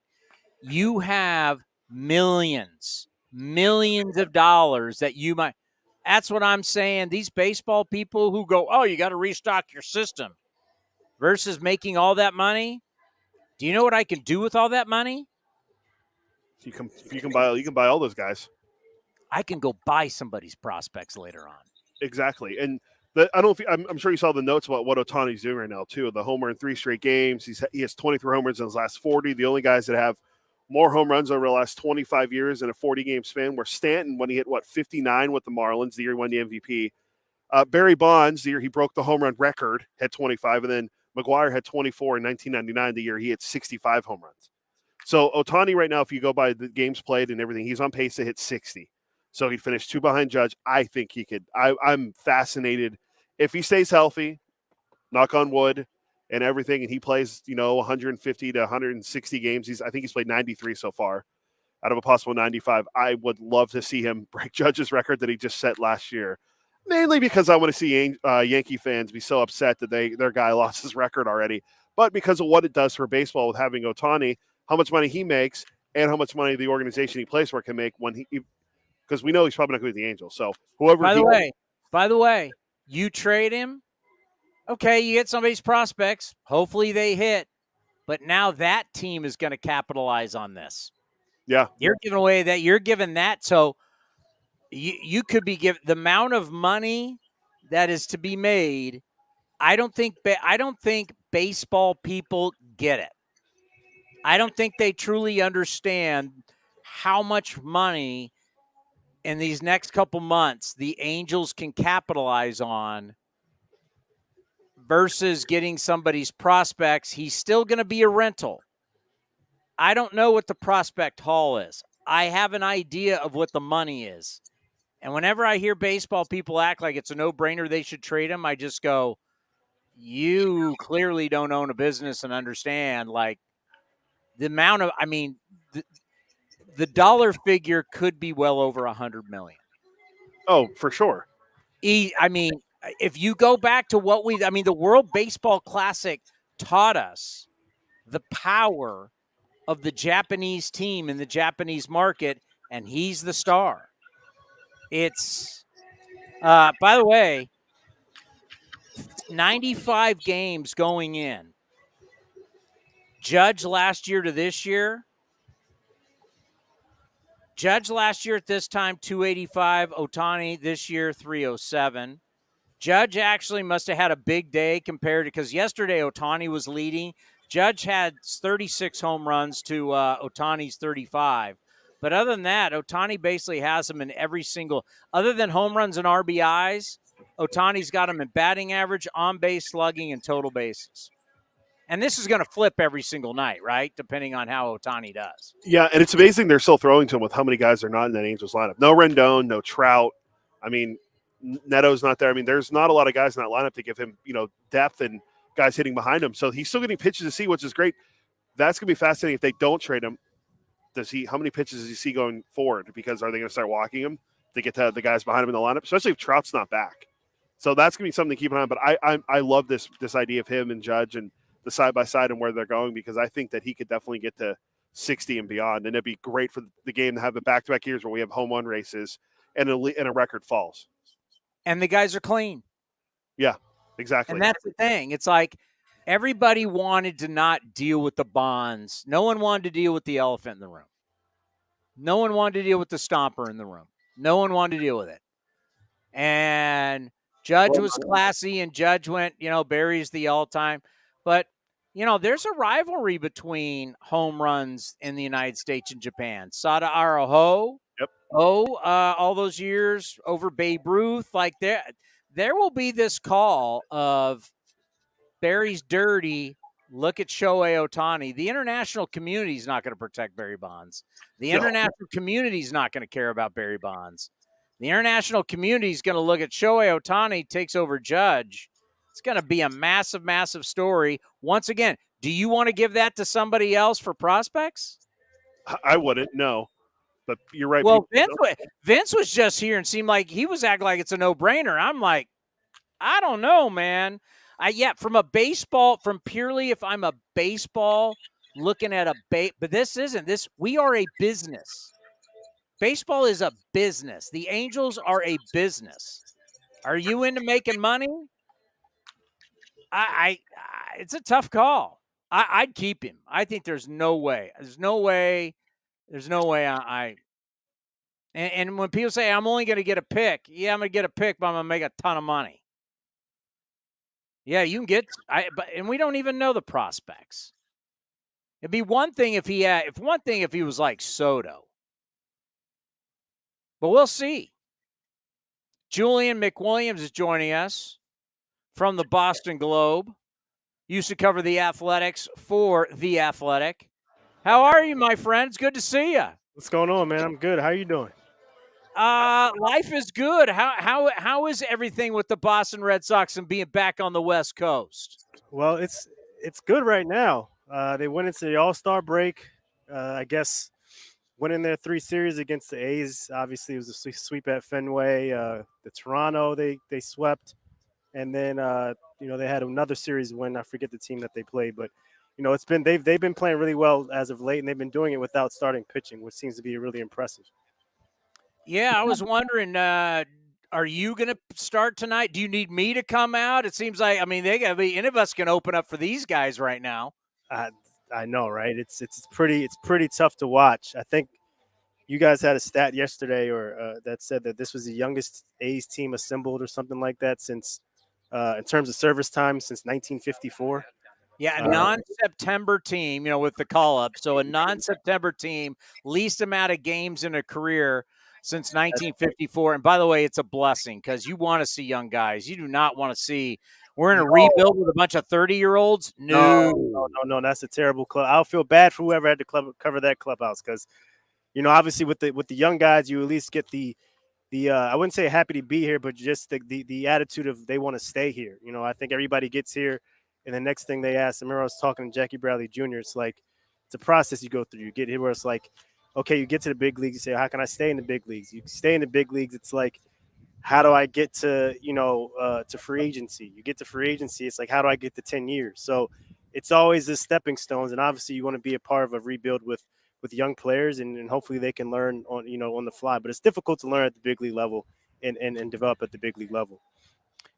This season is teaching us, especially in the American League East, how we overreact to things early because the Rays got out to such a hot start and everybody's like, oh, my God. Well, all of a sudden you look up, the Rays are struggling, Orioles are hot, Red Sox are hot. Now the division, this isn't in doubt anymore. This isn't about, hey, we're just playing for wild card. Does everybody now, even the Yankees in last place, is everybody now going, wait a minute, we got a long way to go here to win this crown? Yeah, and I think people like the Yankees are saying, like, oh, it's a little bit late for us to be struggling like this. Like, usually you want those type of struggles to happen. They've been struggling all season, but I think this now has become a little bit more pronounced because they fired their hitting coach, right? And they hired Sean Casey. Then you're looking up and you're seeing, them, they lose a series to the Rockies, lose last night to the Angels. So obviously things get magnified a little bit, but if you're on the other side and you're the Red Sox, it's saying, okay, maybe we do have a little bit more time to make a little bit of a run because, to be honest, I don't think if anybody was actually thinking about division with this team, heading into the season, but especially with the run that the Braves got off to. So I think since the Braves, I think they were 29-28 in their last whatever games going into the All-Star break, and they lost last night. So, it's definitely a process that I think teams have to go through, and for us as media people to understand, it's like, okay, how do we balance out being fair and truthful, but also not overreacting to losses? Well, the Red Sox were one of these teams that we were wondering, going, buyer, seller. I think with the way the Red Sox are playing now, they've played themselves into buyers once again. And Justin Turner, Yoshida's on my fantasy team. My God, he's carrying me right now. Just talk about how some of these guys, I remember Turner got hit in the face, was hurt before the start of the season, but the red beard is on fire. Just talk about the way this offense is it's mauling people. I think it starts with him, to be honest. And I think, the way he talks about hitting sort of, I was talking to actually Martine yesterday, and it sort of reminds me of Jed Lowry in a sense when he was here with the A's. It's just, he sees it on a different level. And I think he's gotten these guys to buy into just putting the ball in play. The Red Sox have had, a lot of, multi-run inning games. And I think a lot of it starts with he describes the lineup as like, everybody's connected and we're all one lineup. And It's not just one individual; it's a lineup. So if there's a run on second, hey, with less than 2 outs, try to move that guy over, and you see him do it all the time. And so to be able to have that presence there, and Yoshida, obviously, people question Yoshida coming into the season, saying, Chaim Bloom didn't necessarily get that one right, or they overpaid for this guy. Well, it's turned out to be a really, really good deal. And I think a lot of other 29 other teams would love to have a guy like Yoshida, despite his, some of his defensive deficiencies. But, I give you got to give Chaim Bloom a lot of credit in this sense. I think, there's only one person or one player that just hasn't worked out yet, and I think the most majority of guys that he's gotten have worked out, from Chris Martin to Joely Rodriguez, Kenley Jansen, to Chris, to Adam Duvall being a really good player for them, and taking a bet on Jarren Duran. That was a big thing going into this year, was like, where's the spot for Jarren Duran? Is he going to be a guy? And next thing you know, they DFA Ramel Tapia, who was, I felt didn't deserve to get DFA'd. And it's like, no, because we put our trust in Jarren Duran. You can make the argument Jarren Duran's their best player. And this was after coming off a year in which he didn't play well. And he was sort of, embarrassed in a sense. And he's just a completely different player this year. Yeah, he's hitting 486 in his last 10 games. And that ball, and that's all season, County. All season. Yeah. Balls that aren't doubles are doubles now. Like, it's like they aren't supposed to be doubles. He has about like 15, no joke, about 15 doubles. Like, the 15 of his 28 doubles are exactly like that. That first at bat, it was like a little line drive, and next he's sliding into second. You're like, whoa, this dude, he's ripped and he's fast. He's jacked. He's jacked. Yeah, you were like, this guy looks like a running back in the NFL. Yeah, he's a big guy. If you ever see his dad is a solid guy too, in terms of the way he's built. So, I mean, just they're hitting on all the chords right now. I think obviously it's going to come down to starting pitching, and I don't think you can be able to last like this in this division, especially or in any division. Just going with the bullpen day every other day, or it seems like twice through the rotation. We don't know when Sale's coming back. We don't know when Tanner Houck's coming back. We don't know when Garrett Whitlock's coming back. But for them to be able to sustain this, it sort of has that sort of 2018 feel with the A's, when they were going through bullpen games and they just kept winning. They just kept winning, and next thing you know, you look up and you have a 90+ win team. So I don't know if that's good enough to get it done this year for a third wild card, but certainly I think the season at this point has been somewhat of a success for the Red Sox.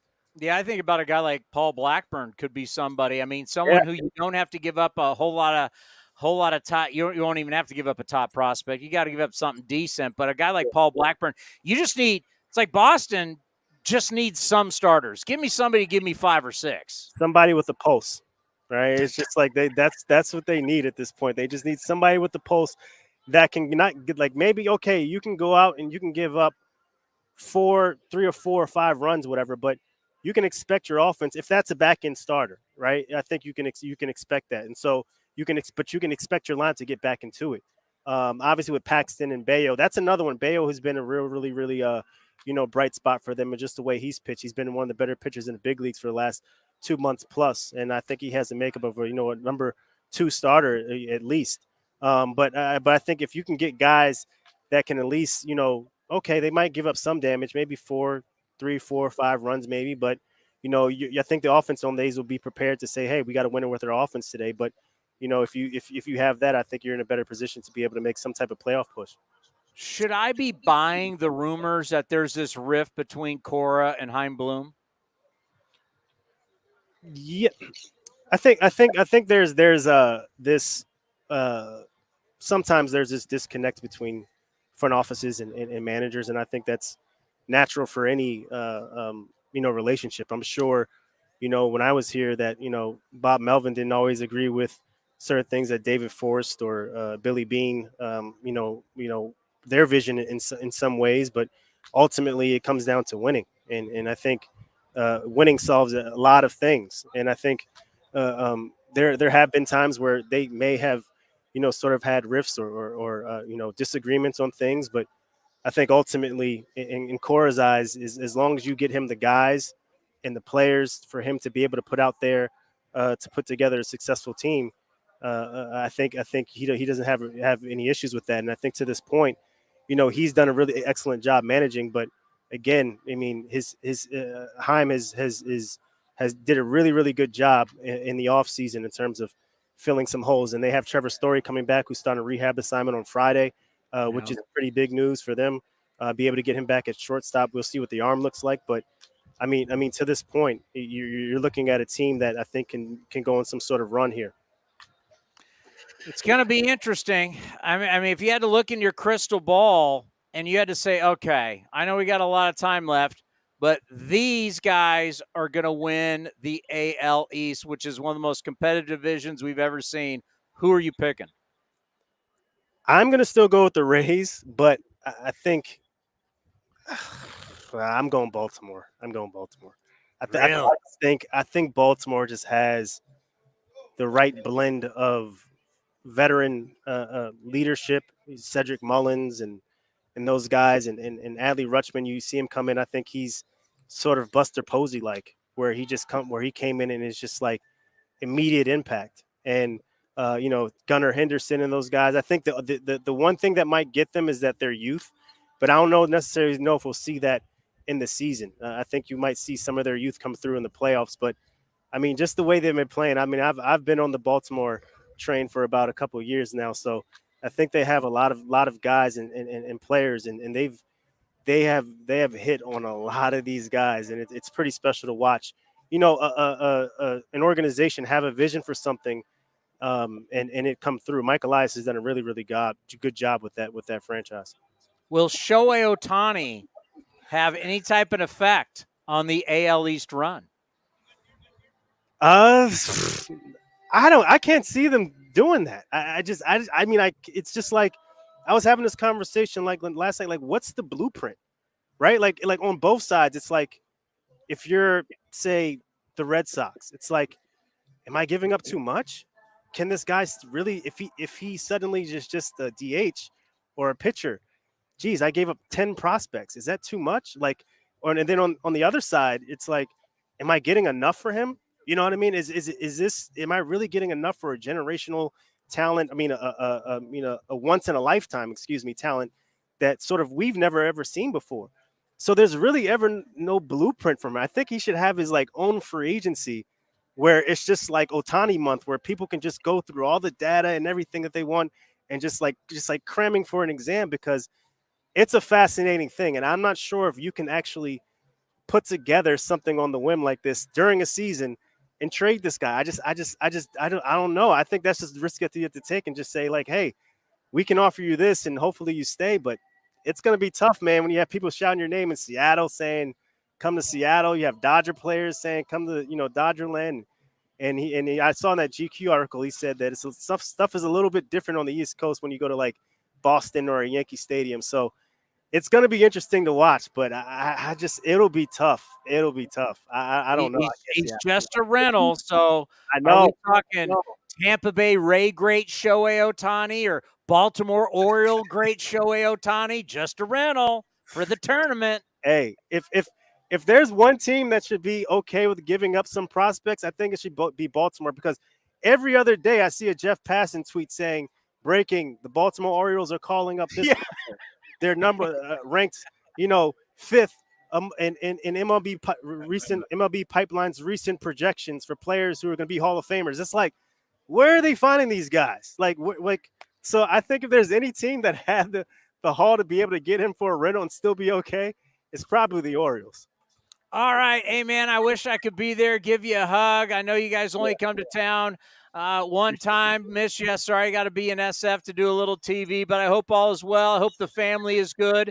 And I guarantee you we'll see you in Nashville at the winter meetings. But as the Red Sox roll on, we'll want to have you back here on A's Cast Live, and hopefully we're doing some playoff work with you. My pleasure. Thanks so much for having me, Tony, always. All right, buddy, you be well. All right, you too. Coming up next, our another buddy, the great Johnny Gomes, will join us right here on A's Cast Live. Chevron with Techron has unbeatable engine cleaning power, and it gives you unbeatable mileage for all kinds of unbeatable destinations, like time in the sun at the beach, or time in the sun riding roller coasters, or a day in the sun hiking mountains. Well, probably just one mountain would be enough for a day, but hiking a mountain is still an unbeatable choice for how to spend time. Download the Chevron app now to get unbeatable mileage at locations near you.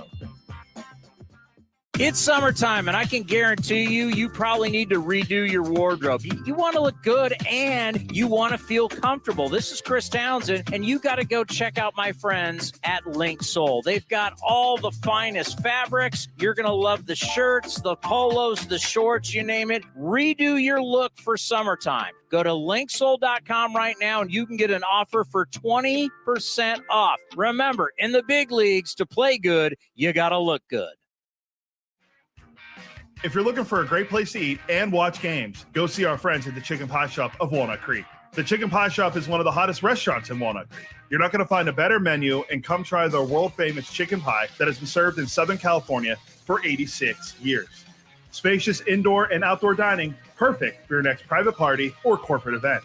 Don't forget free parking. For more information, go to chickenpieshopwc.com. That's chickenpieshopwc.com. Summertime is golf time in the Bay Area, and that means it's time to enjoy the beautiful vistas, 27 holes of championship golf, and all the amenities that Cinnabar Hills Golf Club has to offer. Cinnabar Hills gives you a variety on the course and in their amazing grill. They're ready to give you an incredible experience for any family, business, or social gathering.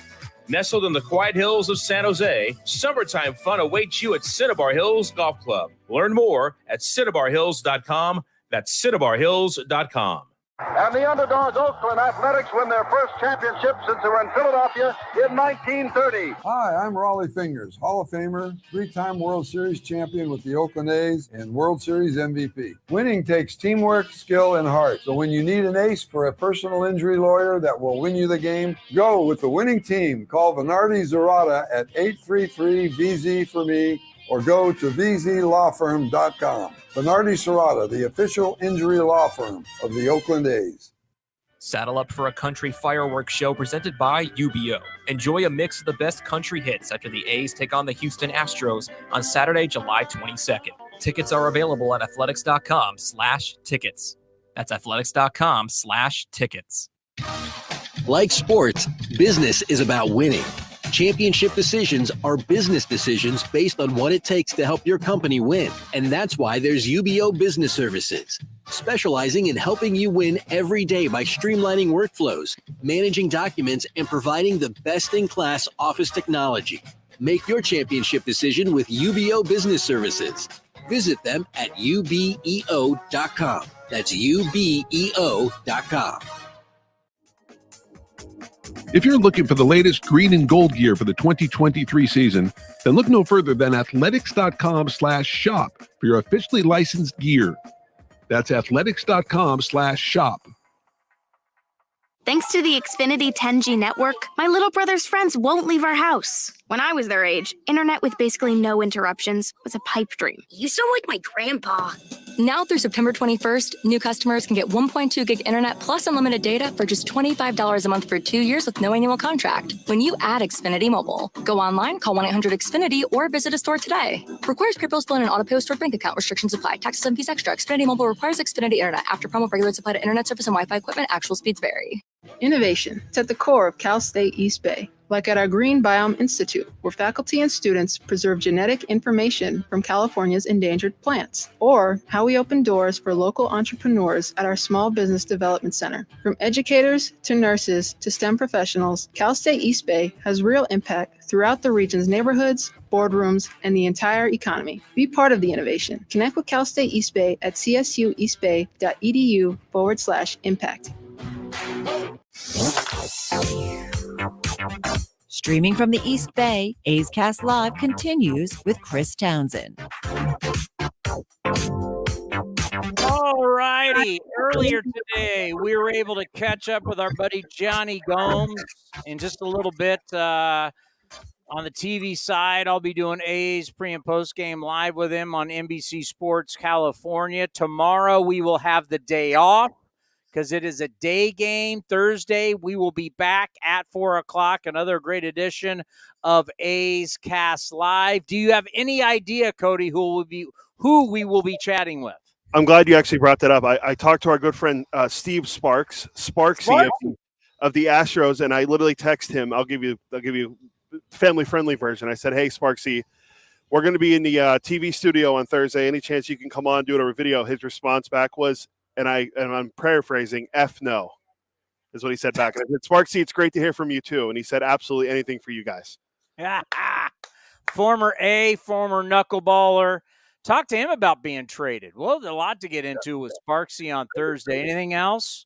And I think we're going to do Eno that day because we're going to be in the Treehouse Friday, and I think it just might be easier to have him on Thursday because I don't think he'll be able to make up to the Treehouse on Friday. So yeah, and I think I might grab Bip Roberts too while we're here. Oh, cool. Okay, I'm looking over before we get to Johnny Gomes. You're one of your favorites, one of our friends of the program, the great Dennis Eckersley is over by the Red Sox dugout. Did you book Eck? I don't bother Eck when he's sitting in the press box by himself. He just looks like he wants to be alone. Go up and talk to him. Book him. I don't care if he wants to do it at 6 a.m. I don't care what time. He wants to do it at 3 a.m. I don't care. We'll do it at any time. Anytime. We'll get him. He lives here now, I believe. So we can get him. Maybe we can get him soon. If he lives here, he's on our time. He lives here. He works for us now. No, well, there we go. All right. Well, then if he works for us now, if that's true, then I can definitely. Yes. He's one of our ambassadors or whatever we got. I'll go through the great Dietrich page and we'll have. I go down and you grab him. You're Cody, and you tell him who you are, and we want him on. Yeah, I'm sure that'll go over well. Echo like, who are you? Who am I talking to? What guy? You let him know. Take the bull by the horns. All righty, here is our buddy, and one of my all-time favorites, no question. Here's Johnny Gomes. Joining us here on A's Cast Live. He's one of your all-time favorites as he's a two-time World Series champion. He's one of the great leaders in Oakland A's history. From Petaluma, the great Johnny Gomes is with us once again. Of course, I'll be doing a little TV with Johnny later here, NBC Sports California. Johnny, how are you? Right on schedule, Townsend. Right on schedule. I got to think for you coming back and doing this is something that's great. As a guy that grew up an A's fan, you loved playing here. I know what this fan base and this franchise meant to you. But then all of a sudden you retire, right? And things change in your life. What does it mean to come back and do TV and have the A's want you to be a part of this still? Yeah, well, so once the cleats got hung up, it was a pretty easy decision, and it was kind of hit me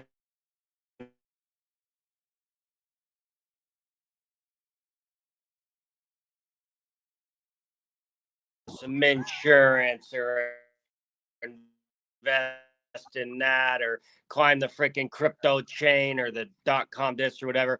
I'm a baseball rat, Townsend. Can't play it anymore. I'm totally cool with that. But I love watching it. I love talking it. I love educating the youth. I love educating the fans. I love watching it. So with that being said, it was a no-brainer to come back home, right? And talk some shop and watch the team that, I grew up watching and that gave me the love for the game dating back to the late 80s, early 90s. And people need to realize that when you're talking about you don't want to be in the .coms and you're not going to be a Silicon Valley guy and you're not going to be a Bitcoin guy, you might be very thankful for that someday. You're still in the game and you're still in a way still playing. We know about the Savannah Bananas, but I want you to talk about how you're growing the game and how you've been a part of this new style that hopefully we're going to see this coming year at the All-Star game. It's a version of Home Run Derby that you guys are doing not only here but abroad, and it just seems like, and a lot of people, because I had never heard of the concept. I know some people, whether it's YouTube, some people have been able to watch it, but you're bringing something new. It's like a way for you to stay in the game with still kind of playing. Yeah, absolutely. It's called the Home Run Derby X. Now there's two sides of it right now. One is like this virtual cage that we have. So it's just like a batting cage in this huge screen that's behind the cage. And it's almost like gamified the data and the home run and the distance. And instead of the distance, it's a point scheme. And you can just basically drop this cage inside an existing venue anywhere. We were just in T Square in the middle of London. We're going to go to Mexico City. Last year we did Seoul, South Korea. You saw the NFL, you saw the NBA going global. Why is it going global? Because global players play in this game, right? And to grow the game, I think it's really important to get more viewerships overseas. How do you do that? You do that with exciting events, right? Baseball to the uneducated new fan might be slow, might be too long. Granted, these new rules have changed things, but just hitting them right in the face with some home runs, some exciting, some fan engagement, some logo blast. Super, super cool event. We're coming to Hartford, Connecticut, and Fredericksburg, Virginia, the two ones in the States, Mexico City later this year. But a home run derby X, super, super cool. Yeah, the concept is unbelievable. And it's kind of, it's like X Games. How, you looked at the Olympic Games and you create X Games. Then I think about the Savannah Bananas, and we get to see all the hijinks and everything on Twitter. But some of it you go, huh, that's a pretty damn good idea. Like the fans can catch balls and it's an out, and that fan, it went viral when the fan caught the last out of the game. Now, I don't think that ever happens in Major League Baseball, but are there some things that you've noticed with the Savannah Bananas, and now that baseball is actually looking to get younger, cooler, hipper, is there something that you think goes, you know what, that possibly could translate? Well, I think there's two sides of it. So I think the Savannah Bananas is a genius idea, and it's become a cult following, and it's really, really exciting event. Fan first, is their first rule. Fan first. I mean, if you want a ball, you want an autograph, you're getting it. You're getting exciting from the second you walk through the gate till the 2-hour time limit is up. I think the banana rule should stay with the bananas, but I think there should be more banana ball. Right? You look back and remember the big and one push in the NBA. Yeah. Right? So do we want some of those rules to go to the NBA? No. But let's just get and one bigger. Right? So I don't think people are going to veer away from MLB to watch the Savannah Bananas. I think 100% you can watch both of them. And, man, these guys are hotter than a pistol right now. And it's really, really cool to go. It's really, really cool to be a part of. My son wears a Savannah Banana hat, and he gets asked no matter where we go, like, holy cow, where'd you get that hat? Like, what? You've been to a game? Tickets are so hard to get. They're like Taylor Swift tickets, man. They're freaking so hard to get. It's a really cool platform. Kind of reminds me of when we were growing up, the Harlem Globetrotters, right? They would show up to town, sell out arenas. They'd be there for a couple nights, and they'd move on. It was like a traveling road show where there'd kind of be like golf or NASCAR going from town to town, tennis. It's almost like something like, and maybe that's what the Savannah Bananas will be at some point. Or if we have a Savannah Bananas in each major town and kind of have like a league and expand on it. I love the idea. I mean, it's about showing that baseball can be fun. Let's have some humor. Let's have some fun. And some of the ideas are creative. I mean, really creative. Yeah, no, it's every bit Circus Olay. It's every bit a Vegas show. And the concept of it, when you watch it, it's like, oh, it just flows really good. It was exciting. It's fun. But if you break it down, like, it's really hard to find good baseball players that are also showmen. So for them to have these tryouts, for them to have these players open up and get creative and do their TikToks and do all this trendy stuff, but also when the ball is in play, it's really good baseball, really clean baseball. So you're getting all the demographics, and you're getting new demographics and new fans for the game. Yeah, I didn't think about that. Is you've got to be both. Yeah. And that's why there's one Vegas, right? That's right. There's not that many people who can do it. We're talking about people who can play baseball at a high level and be full-on legit entertainers. I can find you plenty of baseball players. I can find you plenty of entertainers. Yeah. How many can do both? Yeah. I mean, these guys they really, tip your hat to them. I mean, catching a big league pop-up, if you will, catching a ball with a 4.5 second of hang time, 290 feet away from home plate. We watch it every day. Might look easy, but it's tough to do that while doing a backflip. That's next level, man. That's freaking next level. And I want to watch that all day long. I can't do it, but I want to watch it. It's pretty cool. Yeah, it's outstanding. All right, back talking to the A's. I mean, you brought up a point last night. NBC Sports, California A's pregame live. I thought it was great. And it goes back to your days, not as a Ray, but as a Devil Ray, where the A's at this point finally going younger.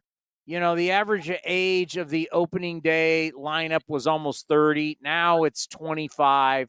You're going younger. You have this unbelievable opportunity to where no one's judging you on wins and losses. You're just being judged, like, put up some numbers.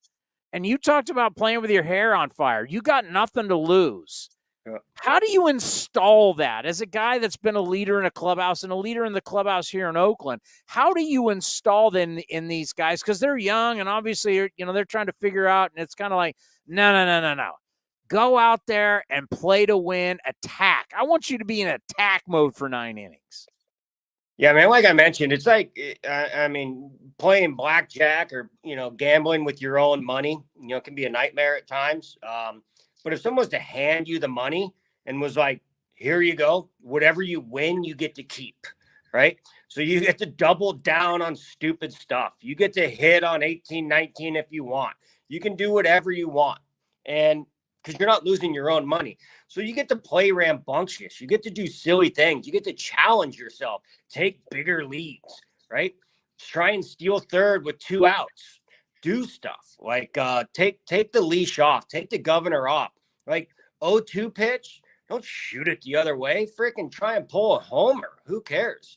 0-2 pitch, throw a fastball right down the middle, shock everybody. And you'll find out when you're playing with conviction and when you're playing loose, that's what superstars do.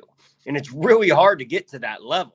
So even when you're in last place, you kind of get that ability to just cut it loose and go for it. It is so hard to explain that to people. Like, when you hear the stories about Ken Griffey Jr., yes, the bloodlines, the ability, off the charts. But the way he approached it, where he approached baseball like it was a game. Mm-hmm. He didn't grind video. He showed up and played. Now, obviously, the great ability to allow him to do that. But how many times did Ken Griffey Jr., because a lot of guys have great ability, great athletes, but they're locked up inside here. Billy Beane was one of the great athletes coming out of his time. He was tall, he was fast, but he mentions it all the time. I was a mental midget, right? Yeah. Where he was drafted, he and Darryl Strawberry were both first-round picks of the New York Mets. They both are about the same size, both could run, both could have power, but Darryl Strawberry just went out and played out a great time to where Billy Beane couldn't get out of this. They're almost the same guy, but one guy went on to have a great career. The other guy didn't. Well, it wasn't because of athletic ability. It's because what was here. Yeah, absolutely. And just because you're playing with your hair on fire and you're letting it loose and you're going all that stuff doesn't mean you're going to have like all this success. But what a great way to be able to play in the big leagues, with stuff like that. And every single day when you're in that spoiler role, or every single day that you're in last place, is a job interview. It's 100% of a job interview, because those are teams that first place teams are looking for, because everyone on that roster is tradable, right? And there's a couple ways to play our game. One is to put up a lot of good numbers and get into October, put up a lot of good numbers to get paid, or put up good numbers to get traded to a contender, right? So every single time you put that uniform on in last place, it's 100% a job interview, and you want to be wanted. What is the key to helping the young guys get comfortable so they can perform at their best, even though there's going to be failure? But for you as like the leader, and you see these young guys, what is the key and what would you do with them? Yeah. So, failure is a huge part of our game. our game is a results-driven industry built around failure, but you want your failure to happen with preparation, and you want your failure to fail with max ability, right? So you strike out. What happened right there? I was sitting on changeup and he threw a fastball. That's preparation, right? Like you had a plan going to the plate. Like you should never be late on a fastball in last place, ever. You should never not run hard to first base in last place. Like these are things that, hustle should never get applauded in last place. It should be expected. When you're in first place, right, you have the little injury prevention. You don't want to get hurt. October is in the near future. You're going to get some days off here and there. But, man, every single day you show up to the yard, it's a job interview. Front row seat is the team you're playing against. And then the scouts behind, those are the teams for the trade chips. Those are the most valuable guys. Yeah, it's almost like I want to plant you in there right now and put you in uniform and let you help these young guys out because, there's so much that goes on in baseball, whether we're talking on the field or even off the field. There's a lot to teach guys. They may have been drafted and got a little cash, but now they're going to have things coming their way that they've never had before. There's pitfalls away from the stadium that young guys can fall into that older guys can help them stay out of. Yeah, absolutely. It's one of the reasons why there's 5 levels underneath the big leagues. Unlike any other sport, unlike any of the other 3 major sports in the U.S. with hockey, basketball, and football, you go college to the show, right? There's so much more to learn about being a pro, about being a big leaguer, about having a big league routine, having a big league approach. One of the hardest things to beat in the big leagues is your scouting report. So you have to be a really good self-evaluator, right? I'm a really good fan hitter.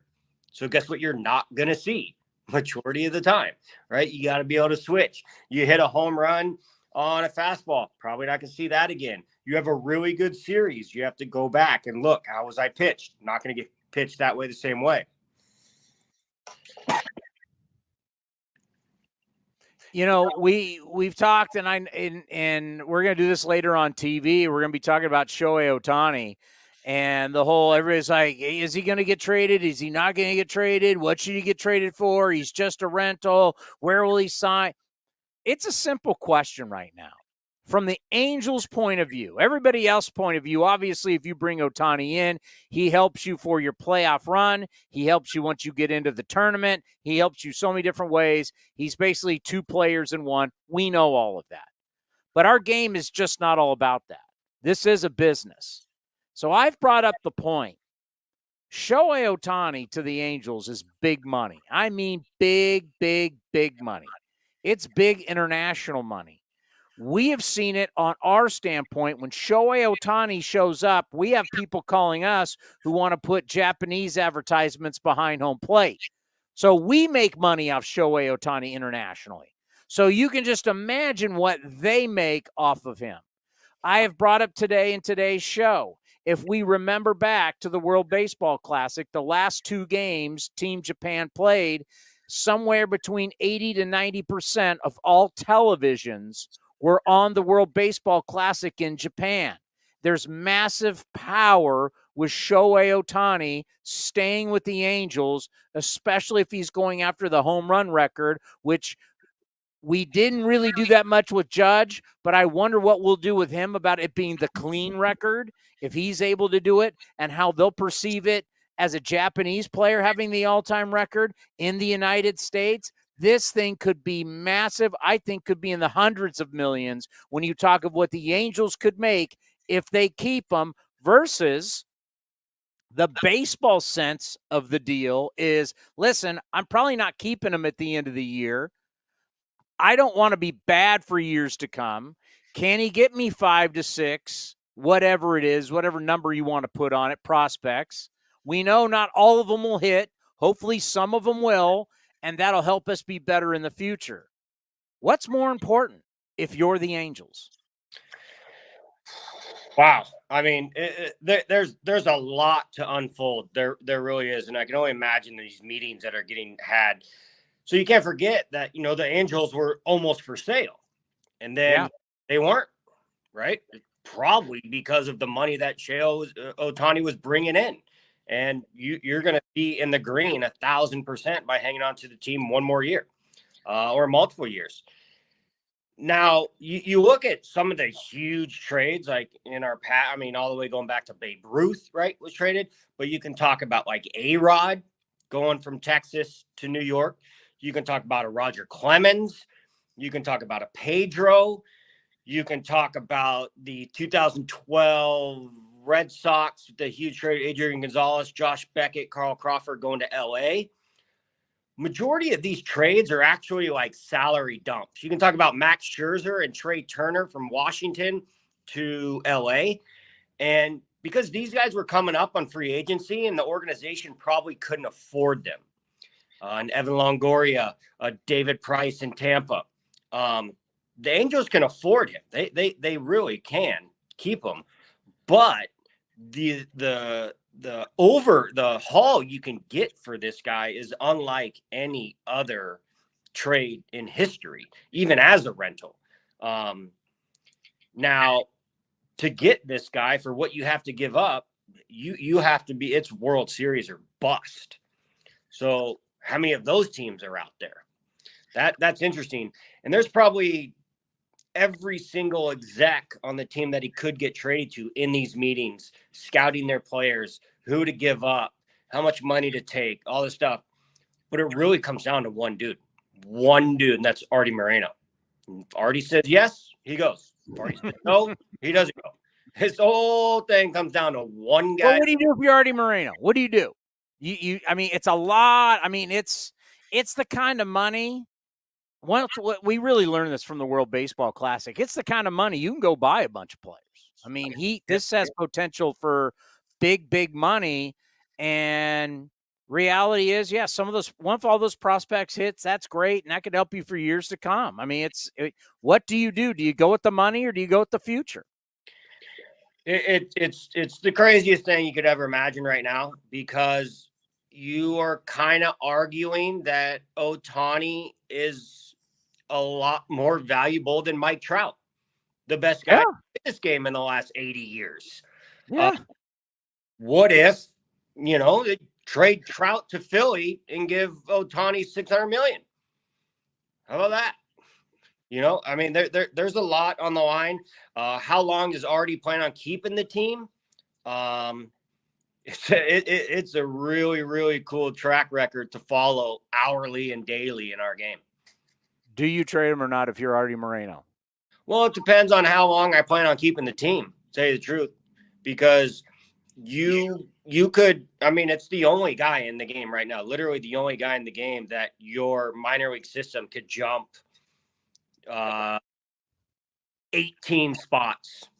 You could be 18th in the farm system and jump to 1 with this guy if you want. Yeah. Especially if you made it like a 2 to 3 to 4 team trade to where you're getting prospects from 4 different organizations. And a lot of guys are, let's not forget about that option too. This isn't like getting 3 prospects from the Yankees. You can get 3 from the Yankees. You can get 3 from the Dodgers. You can get 3 from Texas. Who knows where Ohtani goes? Some other guys move around. This could be a complete overhaul. Yeah, it's crazy. It's crazy. But we're going to find out in the next couple of weeks. It's going to be great. All right, buddy. We will see you a little bit later as we'll be breaking down Game 2 of the Red Sox and the Oakland Athletics. A's pre- and post-game live on NBC Sports California. I can just say this, knowing how the fans feel, it's great to have you back in the mix. See you at the office, buddy. This is Chris Townsend, and it is summertime. You want to look your best, and I can't tell you how excited I am